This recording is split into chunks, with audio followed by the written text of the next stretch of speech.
Hey, good morning, everybody. It's Nick with Stars. Gonna do our August Stars Monthly meeting. Thank you all for taking the time to be here with us today. I got a new topic update for you, and we're gonna run through some of our typical meeting items. So first of all, welcome. I did want to welcome Miss Melissa Stites, who's here from East Central Dispatch in St. Louis County. They recently joined and are now able to send out the emergency pages to their crews as well. So thank you for being here. I think everyone else here, I kind of recognize your names, but please speak up and yell at me if I'm leaving you out. I did want to run through a quick kudos. Lee County EMS last month had their first emergency dispatch and response by an EMS crew. So I wanted to thank Miss Nikki, their STARS coordinator, for sharing that with us. I believe their text message to her just simply said game changer. So it's cool for us because obviously we've all adopted this and been doing this for a while, but it's fun to see um, how it works and helps in different sections where this is a new thing. So. For our topic update, just kind of wanted to give you guys a little more information on a relatively small subset of our STARS population.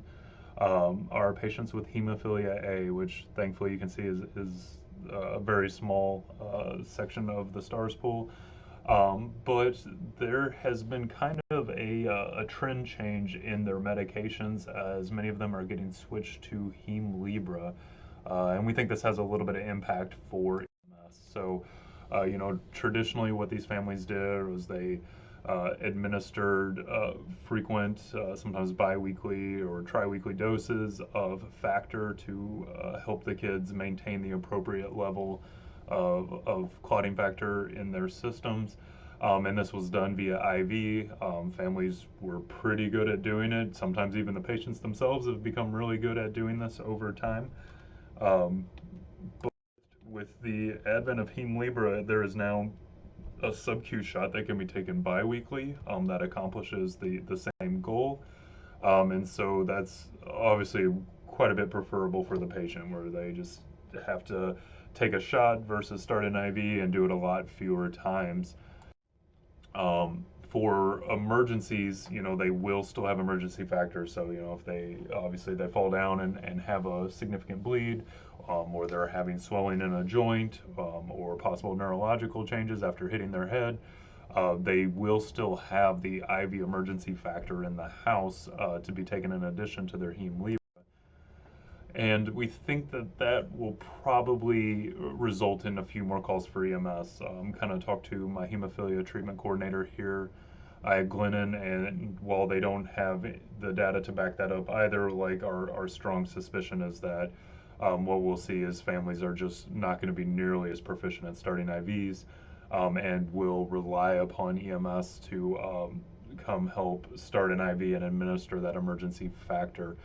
So there's probably a more increased likelihood moving forward that EMS will be involved on those calls. I did have a room for improvement this month. I was really hoping not to talk about trachs and move on to something else. But unfortunately, we did have a call where a trach patient got into a bit of distress. Of course, mother was not home because we just often see that the primary caregiver is not present whenever these emergencies occur. And an EMS unit was dispatched. Unfortunately, the first paramedic to arrive at the scene was not trained in trachs or else was just very uncomfortable in the situation to the point that other first responders on the scene called for an additional ambulance. That second ambulance did arrive just as mom arrived back at the house. So we have faith that that crew could have done it, but fortunately mom was there and she did do a trach change. And she pulled out a completely blocked and occluded trach. Um, Thankfully mom did get there in time. We'll kind of all agree that this was a super close near miss. The only other learning thing from that is that second crew that arrived, unfortunately, was under the belief that all STARS patients are Glennon patients, and we're trying to convince mom to go there. And just a reminder that for your crews, STARS patients go to many different hospitals. Please just take them to their tertiary care facility where they receive care. Um, Mercy kids go to Mercy, Children's kids go to Children's, and Glennon kids come to us. So please, talk about them. I know I'm preaching to the choir on all of these points, but you guys are sort of a vanguard for me out there in the field, right? And please remind people of some of these basic talking points that we all take for granted. And if you know of anybody new to the field, new to the area, who has not had trach training, we do have that available online. I know online is not as good as in person. I will also come out in person if you call and arrange with me. I will show up to a McDonald's parking lot and train one person if it helps save a STARS kiddo, or any trach patient really for that matter. So the training is available. Please let us know. I have these resources available, whether through the QR code or the STARS resources website, at the program website. You can just go to online course registration and have people take these courses. All right, gonna run through some of our numbers. There is STARSland by zip code, including we have 13 active STARS now in Florida. We had a net gain of 5 new patients for the month here. You can see just kind of gradual increases just across the board, with more dispatches, more emergency activations, which you'll see on the next screen here. We did add, of course, a total of 10 new kids, and then we had 5 that graduated out. This is always, you have to cut this in half because this includes both doctors, the primary approval and the secondary approver. You can see one got deferred, but 10 plans went through.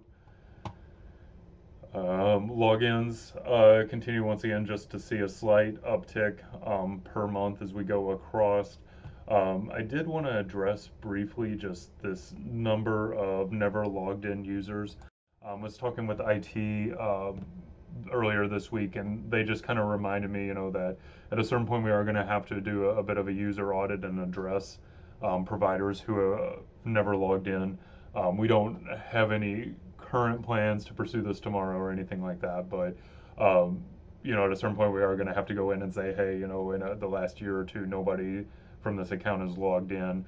We might have to deactivate them.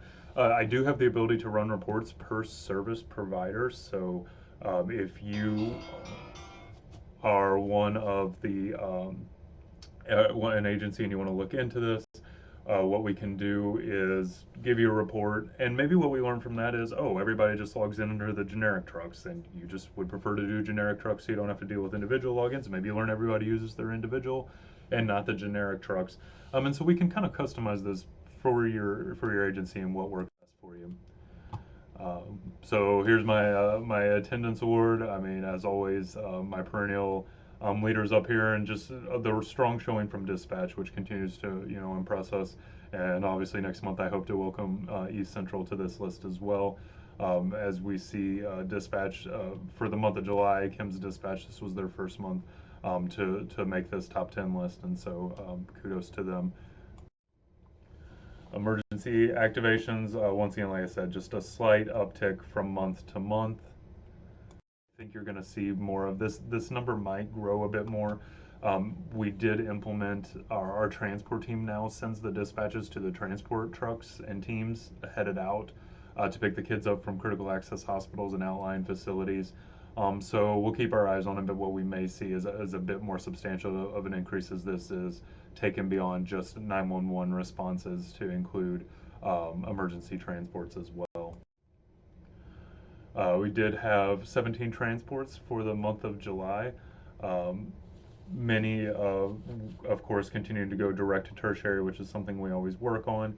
And then there's always occasionally something unusual going on in STARS, and we did actually legitimately have a transport from El Paso back to Carmel Glennon. Non-transports, we're always looking for these, and so of course the way we tend to find these is we go in and say, oh hey, a bunch of people clicked emergency activation and or a dispatch was sent, and then we check in the records for the kid and see, oh well, nobody ever reached an emergency department. So maybe there was a refusal here. So sometimes we can follow up pretty quickly with that. But sometimes we do have to email your agency, and of course that's when Morello will reach out to you. One other thing that's been going on, just to kind of give an awareness for, we discovered that AT&T unfortunately has been blocking a few of those text links that go out as part of an emergency dispatch. There's not a lot of rhyme or reason to it. We had a double dispatch in the month of July, and most of the phones got it on the first one with only a few not, and then the second dispatch went out and most of the phones got it, but different ones didn't get it. And so my main place I know of this right now is the transport team. I have not heard a lot of reporting back from the service providers working out in the field, but please let me know if that's something that you encounter.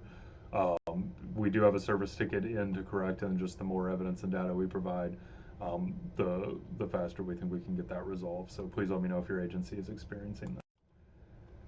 All right, and then that will just take us to open forum and questions. So any questions, comments, or concerns?